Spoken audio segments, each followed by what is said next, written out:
Super. Thanks, Steve. Well, good afternoon, everybody. As Steve said, my name's Tony Laing. I've certainly been involved in the energy sector since '82, predominantly subsea. More recently, a real mix within what I would generally call the blue economy. So it's expand beyond the energy sector.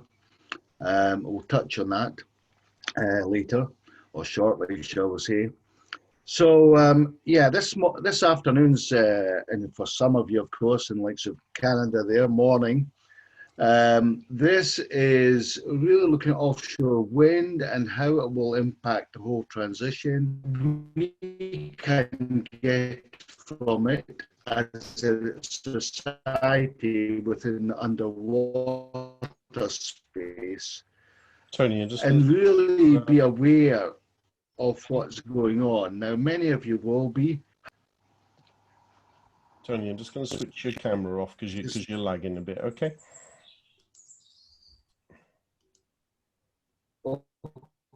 Okay.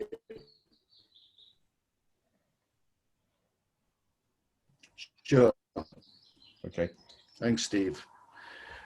So a little bit introduction on that. Offshore wind, the convergence and transition. A lot of people speak about transition, but I think we've got to have a convergence first of all, and that's where the opportunities lie for everybody.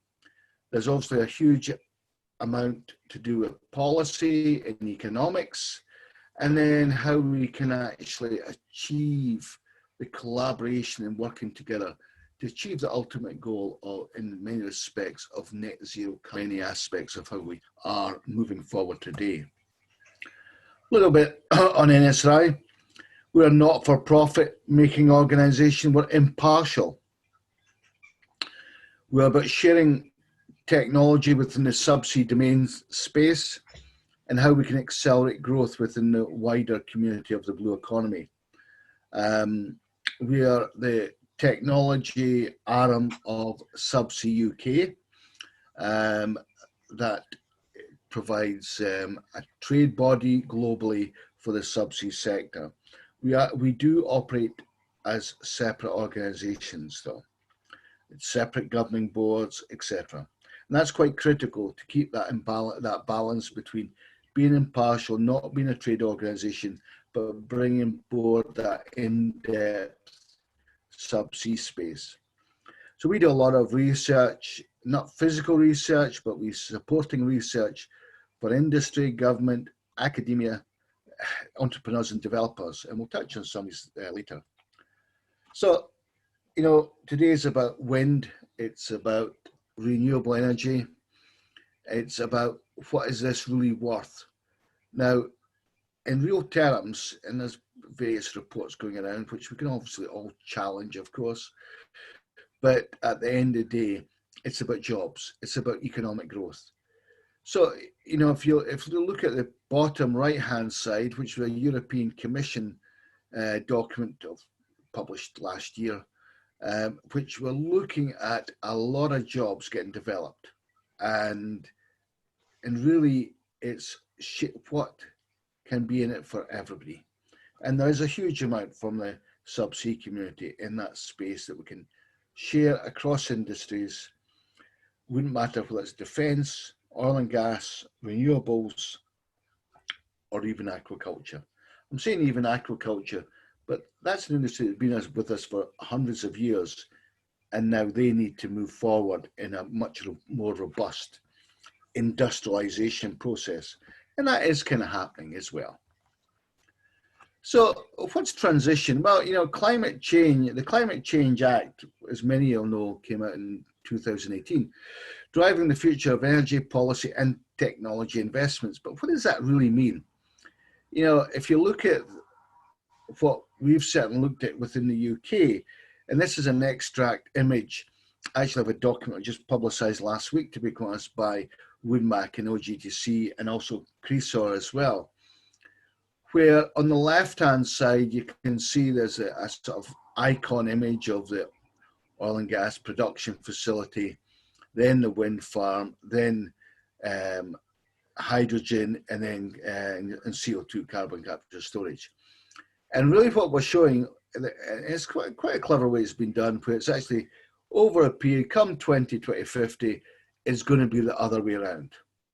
Now, the key message to me out of that is it doesn't mean oil and gas is going to be disappearing automatically. It's not digital, on, off. We still need it. We'll need it to a different degree. We'll maybe need it for different things. Even when I look at my mobile phone, how do we manufacture that with the plastic in it without oil and gas? There's all sorts of things. Do we use seaweed? That's a separate matter, a separate discussion point. But what it clearly shows is that this transition is not going to be happening overnight. It will take time. We will have some really interesting opportunities to shape our businesses and our technology opportunities along the way. Just to put a slightly more detailed contents, this was an image that's produced by the Oil and Gas Technology Centre. That's a logo top right hand side, and really it's taking that whole image and putting a level of granularity to how that will increase relative to the investment output for companies over a period of time. So some pretty significant opportunities for the supply chain, and we just have to be open-minded and be part of it. And I think the key thing is, we're in a better place for technology and adoption of technology in society today than what we've ever been before, because the culture of society is technology.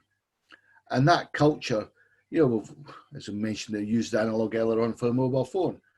Many of us change these things on a regular basis. Many of us change other technology items on a regular basis. So the adoption of technology is there, but there's got to be robust business sense as well. I think the other element that how do we achieve these targets? How do we move the dial? Obviously floating wind is in its embryonic stage. Fixed offshore wind, it has been around for some years. The first offshore fixed wind platforms were actually decommissioned just off the northeast coast of England there just a few months ago. So we've picked up a good track record in understanding of some of the challenges. I think there's many of these challenges that they've had to face and fixed have been driven too harshly by economics, of course, and maybe not embracing enough learnings from other industries. I think when we also look at some of the other aspects of the development of other energies, and I'm not going to go through each individual point here, but I'm just going to pick on the point down the stream there of the wave and tidal energy. Wave and tidal energy generation has been around a long time, longer, you would say, than wind, with the exception of some of the windmills, of course, going back hundreds of years. But the fact is it's never really commercialized for various reasons. And what we're now doing is we're now looking at offshore floating wind and the merit in the references that can be gained from the offshore floating wind side into the wave and tidal side. And some of that will be commingling some of these energies in there as well, or energy generations. I think the other aspect is how big is it growing? What does it really mean? There's many countries have done exceptionally well in leading the way in certain aspects, particularly on the turbine side of things. However, I think when we look at below the turbine to the seabed, there's a massive opportunity, and from good experience gained from other industries, such as defence, oil and gas, which has been around a long time. Fundamentally, the subsea sector and knowledge base within the watery environment goes back predominantly about 50 years, certainly within the UK, with the subsea, as we recognise, subsea production systems have been almost around 40 years. So the fact is, we have learned some very good and some very bad experiences, but all experiences are good. So there's a huge opportunity here, but the global market is developing not just within the UK, but internationally. And this is what we're looking at, this graph here, and looking at 2030, that's just going to gradually open up worldwide. So we ought to be looking at how can we open up this market and how can we be part of that prize. I think the other thing is, you know, if you will look at the history of offshore wind and the distribution of it, etc., there's an interesting map here at the top, which actually shows you, we'll call it a heat map, you know, of the wind speeds throughout the world. So we actually have a good idea of where these windswept areas are. Probably challenges with, you know, it's how can we control it?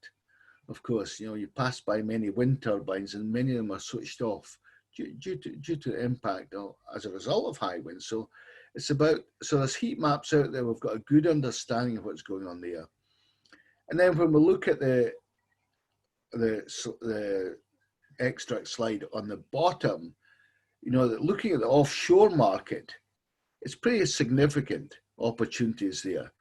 And there is an element that says Europe has done to date pretty well out of it. And there's a fair amount of investments that are planning. If I look at investment profile of technologies and industries, there's no doubt about the renewable sector, including wind, is high on the agenda there. But equally so, many of these technologies that we require in offshore wind are transferable as well. So we've got to look at the wider markets from a technology innovation element. I think when we look at this one here, we've got existing potential offshore wind markets. Some pretty significant areas that are spread throughout the globe. And all of them are being developed, as you can see there. And it just gives you an area of indication of how things will change. But I think we've got to make sure that, you know, there's who is doing what.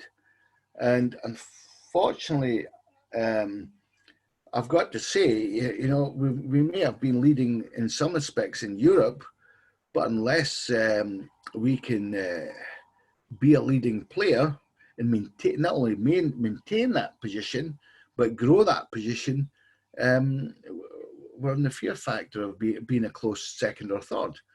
But so this looking at the global width and who's investing and where all the plant's going to be coming from, you know, it's quite an interesting spread here. Look at from, you know, from where we are today moving into 2023, which isn't to say only just round the corner. This was a extract from, the source was from Rystad Energy in Norway, but it's an interesting stat. I think if we look at from a UK perspective, you know, we've moved policy. We've released a number of licenses now. There are a number of consented ones out there, and we're planning a lot more. And operationally wise, we're doing pretty well, but there's many other areas that are doing just as well. You know, there's some interesting developments even off Japan as well that we're pretty familiar with, and they've got an interesting challenge as well. They've got a relatively shallow water net, goes extremely deep being 6,000 meters. So they've got a real drop off of their continental shelf, and what they're looking at is some really impressive large stuff. And you know, overall, we can all be part of that. Likewise, so is China as well. And then we've got people growing, developing things in the US, which there's some interesting US government initiatives, regardless of whatever government's in power there or changing or whatever. The fact is they are showing signs of developing certain key areas. And, you know, even looking at the Texas AM, they've got some really interesting research going on there as well.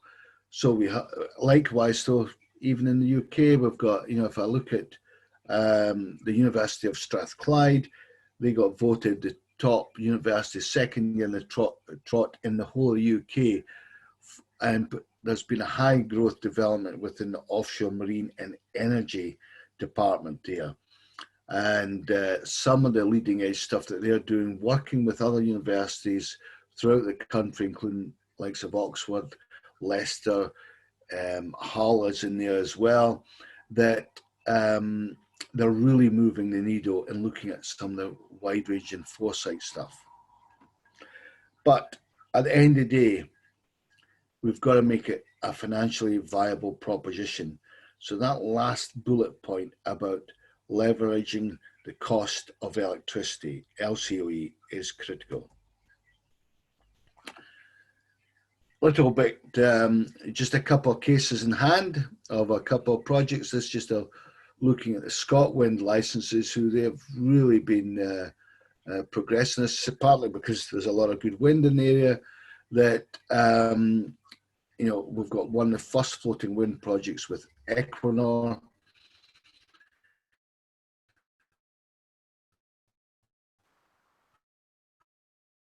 which is highlighted there, and then we've got also Cobra as well. Next, where we're looking at somewhere in the region of up to something like 60 meters water depth, and then progressing further into about 90 meters of water depth. In oil and gas terms, in many cases, that's relatively not shallow, but it's not what we would generally classify as deep water, that's for sure. I think the interesting one out of this one that I noticed is Seagreen with the SSE. That's the cabling infrastructure is coming on the coast just outside Carnoustie. And from a personal point of view, they're actually closing down the championship course at Carnoustie for 2 months next year, which is rather disappointing. I hope Carnoustie Links is getting a suitable compensation for it. So looking at LCOE, we have to make a pretty significant step change on how we can reduce costs. And here we're looking at somewhere in the region of impacting cost difference and change by 52% to reach something that's relatively compatible with fixed bottom wind. That may sound a significant challenge. I think it is, but it's not unachievable. If I draw a comparison with, we'll call it subsea developments within oil and gas, we've had to rise to these economic challenges several times over the last 35 to 40 years. And we still managed to achieve it. I think that we've also got to bear in mind, this was developed in 2018. This particular slide, it just gives you a highlight so we can't take the actual numbers from there because we have moved on a little bit, not enough though, but we can actually look at the trends. And I think we've got to take these trends even further as well. And because when we look at the whole life cycle, including our decommissioning, that we'll see a sort of bit of a movement and shift in some of these trends. But at this point in time, we have to think differently to achieve this 52%. One of the things that within NSNI that we've done helping all the renewable sector, but if we look at what we've done, we've produced a report of it that got presented to not only just Scottish government, but UK government, was taking a similar sort of model to other industries. Let's look at the governance and policy, how we can improve that.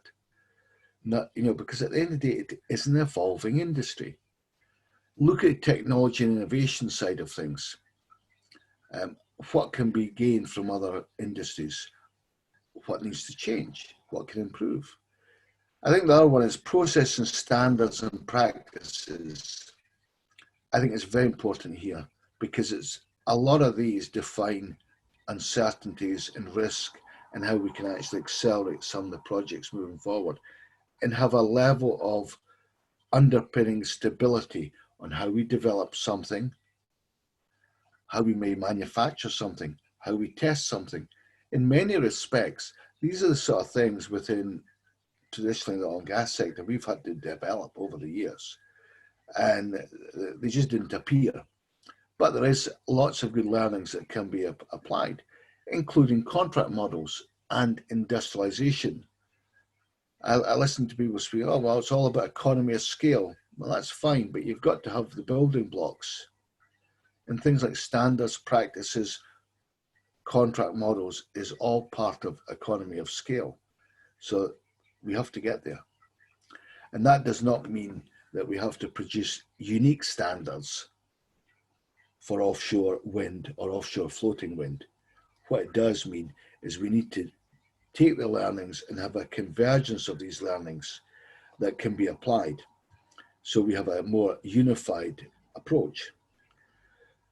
So ultimately, what we presented was really looking at the strategic part, the technology innovation part, and that some of these things have been implemented or are in the process of being implemented. And I think we're starting to see some of these things making impact. It'll take time, but we will get there. It's a culture we've got to assist in moving forward.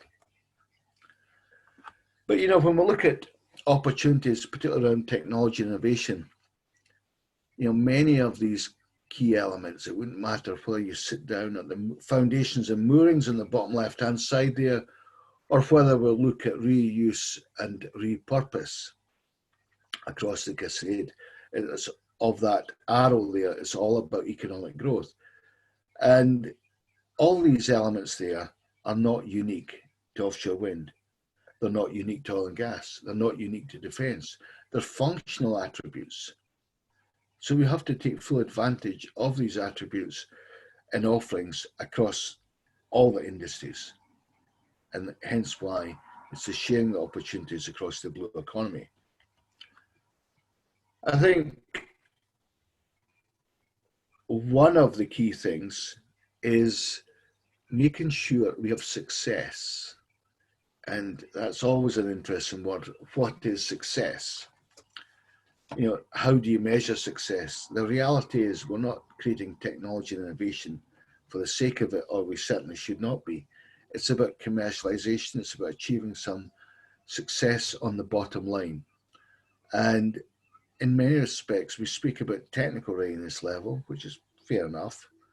I think the however is, what about the commercial readiness index? Too many people look at the technical readiness level and only start speaking about the commercial readiness level after something like TRL 7 or 8 maybe. And that's fundamentally flawed, because these elements up the TRL level score actually have got to be tied in with the commercial aspect. I've got this idea. Really, what should it be? What should it look like? Where's the drive? What's the problem you're trying to resolve? And this is one thing that we've been developing within NS&I. It's a commercialization process. You and I were speaking before you came on this morning, and we were talking about exactly this area of the TRLs, but also thinking of your previous slide, we have a well understood industry approach to moorings, etc., that have been developed over many years in the offshore oil and gas sector. But I guess not all of that knowledge has been successfully transferred across to the wind side at all so far. Yeah, no, you're absolutely right, Steve, that we've got some fantastic tools that are readily available, and I'm saying we as a collective industry, if we pick on the mooring side of things as a good example, We've got great success with different moorings. We don't have to have necessarily the big and clunky bits. We can have the clever bits. Sometimes they add more value. Um, and we have to get that transferred across. And there is a massive opportunity there. And sometimes, a developer might have some form of technology which could actually assist in that transfer. It could make the difference. And then where does that sit then? Back into oil and gas as they've developed it. It's an interesting process. But what we've done here with what we've nicknamed this CASM AI, AI is not artificial intelligence. It is assessment and investment. So it's a process we've developed to the funder or customer can look into, or the innovator can work with as well. And I think this is really key. We've got to get commercialization at a much better success rate than what we've done historically. And I think we've got every opportunity to do it. Looking at the transfer and experiences, just I suppose drawing upon your point, Steve, there's many things we've gained here. We've got many different proven technologies within different industries. And if we look at the evolution of what we've done water depth wise within oil and gas, going from the fixed platform to the FPSOs, etc., that we've kind of got something very similar developing within the renewables and the offshore wind sector. And it's even about taking that a degree further with some of the things that NSI has been involved in from the defence sector. It's about how can we take the human element away. That's not just about driving about cost, it's also about safety as well. And I think safety on the environmental side is critical. And when we spoke about the whole climate change piece, that kind of falls comfortably sitting at. So there's a huge amount to gain here. That's the key element. Some people think that the development life cycle in oil and gas is unique, or shall we say renewable side. It's not. It's fundamentally the same process. There's nothing unique about it. There might be slight differences and subtleties there, which we do have to have a coming together on. But actually, the process is the same, very similar. And really, these things we should be gaining from.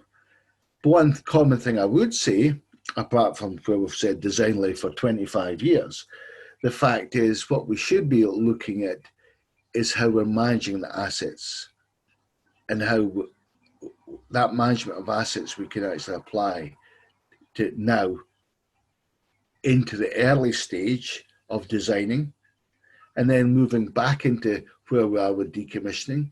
If we make reference to decommissioning to oil and gas, I think if we put more focus at the beginning of the industry, we would be in a different place today with reference to decommissioning costs. And so the fundamental message is we should not be in that same place when it comes to the renewable sector, and offshore wind's a key element of that. So I think, the key thing here is the common elements. We've got a stage gate process. Governance and compliance is critical. We've got to make sure the investors are happy. If we don't have investors, wherever they're from, whichever part of the globe, that nothing will happen. And part of that is diluting the mitigation and risks, really to provide investor confidence. It's all about investor confidence. And in many respects, technology and innovation can assist in that. But we'll look at some of the basic elements. I'm not going to go through all this list, but if I look at some of the basic elements relative to oil and gas knowledge transfer, we've got a whole plethora of them listed there. And really, there's many of these are actually very similar. If I look at the offshore wind side of things, we should not undermine what we have been good at oil and gas, generally speaking, is large infrastructure projects, the execution of projects. We've all been involved in these sort of things, and generally I think we should be giving ourselves a pat on the back. But right the way down to surveillance techniques, some of the really interesting stuff that we're familiar with today, from LiDAR, from photogrammetry, etc., and then what we do with the data. And how well do we handle the data? How do we manage the data? There's some great stuff there that can be reapplied right the way across. So when we break that into the big picture with reference to the field, there's a whole number of key elements there. Right the way down to some of the more, I'm going to say, straightforward things in some respects, things like mattress deployment. Can we do that better? Can we do it differently? Can we do it without humans? There's some really interesting scour. How can we actually bring in AI really to the level where we can monitor scour, we can take data in, we can also monitor the weather, the whole current side of things, and the impact with the actual infrastructure itself. And how can we repair? Something will fail. It's just a case of when. That should not be any different. It should not be a criticism. It's just a fact of life. I think, when we look at the future of transition, and this, you can see Lloyd's Register here. This was something that was publicised in the Oil and Gas Authority's interim report, where it looks at the first stage being electrification of offshore facilities, with the likes of wind turbines, and in some cases there'll be wave devices in there as well. But the whole fact is, it's about, instead of having gas turbines, it's generating electrical power. I think the interesting one, when we look at policies and practice, just to give you an interesting one, is obviously an offshore host facility. The majority of the time, it's designed to be a manned personnel structure or facility. Turbine isn't. Big difference there, particularly when it comes to design codes, policies, and practices. So all these things are being considered: gas to wire, CCO, CCS, etc. But ultimately, we've got to see, what are we doing with all this excess power we're going to end up generating? Because there is going to be about that. Or is there different, more efficient ways we can transfer power that have been generated and not lose the power through cable infrastructure necessarily on export lines, by maybe introducing hydrogen, and whether it's blue hydrogen, or in many cases there's a lot of focus getting given to green hydrogen. So all this is balanced as part of the energy mix, and huge amount of focus in there. And even looking at hydrogen, there's a whole directive around the hydrogen side, certainly within the UK, of, can we create a market of this? How much can we do? If I look in some parts, certainly within the UK, we've got hydrogen ferries being manufactured. We've had hydrogen large vehicles down in Leeds. They've had there are refuge trucks, hydrogen powered, in Dundee in Scotland. They've had hydrogen taxis, and even in Aberdeen we've had hydrogen buses. So that, and then overall, looking at the infrastructure, the domestic household gas infrastructure, we're changing all our North Sea gas traditional pipelines from the mid-70s to where we're to accommodate hydrogen. That's targeted for 2030. So hydrogen's got to be seen to be as part of the mix. And what does that really mean? Well, it really means we're going to be having this balance where we are with oil and gas, having that shift. And that's where we started off. And, we've got basically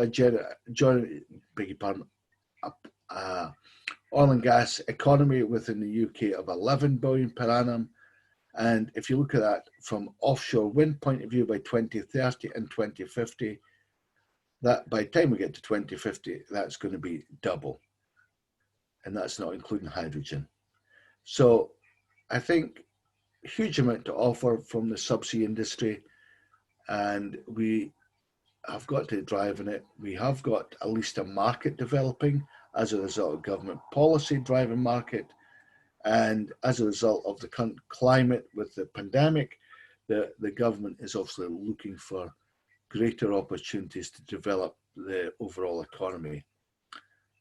Just to conclude, let's all collaborate and win, and there's a good prize at the end of it. And we don't always have to be first. We can be first, second, third, and so on, and still have a return on that prize. So I'd just like to thank you for that time, and open to questions. Thanks, Steve. Excellent. Thanks, Tony. That was superb. I'll start off